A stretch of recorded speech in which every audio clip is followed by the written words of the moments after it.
College tennis, uniforms, and branding. Nothing irks me more when I see the uniforms. After all, it is called uniform for a reason, uni and form. And nothing really disturbs me more is when I see these uniforms when they got an abbreviation on the front of the sweatshirt, like if it had NSU or ODU or VWU. No one really knows what that means on a national and global level. What's even worse than that is when you see the uniform and they have the mascot on the front. Monarch, Spartan, Marlins. You really don't know what that is on a national and global level. So I've had the privilege of coaching all three universities in the 757, which is Norfolk, Virginia. So for example, at Old Dominion, we had something really easy. You just put it on the front. Old Dominion Tennis. Very simple. All right? And then if you're at Virginia Wesleyan, we got Virginia Wesleyan Tennis. Very simple. All right? And everybody knows what you represent. You represent Virginia Wesleyan. Not representing the Marlin. It's a Virginia Wesleyan.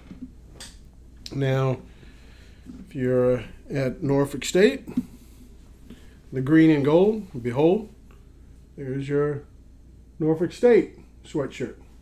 All right. Now, what kind of branding opportunities can this produce for a tennis team? And by the way, this isn't really an original idea.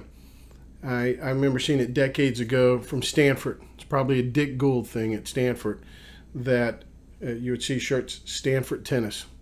Very simple, very easy branding.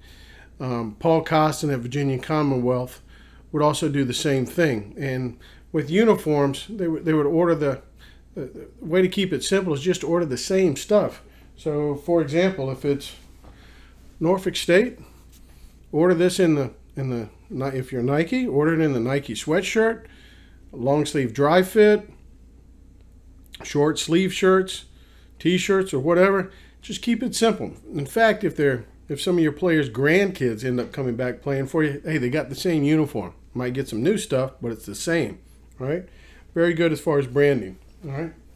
Now, what kind of opportunities does that produce for branding? Well, here we go. We got a Old Dominion thing here. So we got a doubles team at Old Dominion with the Jensen brothers. That's kind of cool. So you got Isaac and Zoltan. They lost in the semis of the NCAAs. Lost to John Isner. I thought he's the weakest guy on the court. Kept telling the team to hit to him. Turned out he was pretty good. So anyway, nice branding. Old Dominion Tennis with the Jensens. With Virginia Wesleyan, got assistant coach here, Chris Yost, with #1 in the world, Caroline Wozniacki. And I think actually when Chris met Caroline down there in Miami, I think it really turned around her career. But great branding opportunity to use on social media and and just sharing pictures. Great branding opportunity. Norfolk State. We got Norfolk State here with the Orlando Magic. At the game, got the picture taken. Orlando Magic with Norfolk State. Branding opportunities. So keep it simple. Just put the university's name on there. Certainly if you're one of those big 5 schools that have your Nike deals, you really don't have a choice. But for the normal mid-majors and so forth, and even some of the Power 5s, just keep it simple. Stay away from the mascot because no one knows what the mascot is. So if it said Monarch and you're on TV or something, it takes them too long to figure it out. In the abbreviations of a school, yeah, sure, if you're UCLA, everybody gets it. But if you're the rest of the world, no one really gets it. So keep it simple. Uniforms, it's called uniform for a reason. Uniform.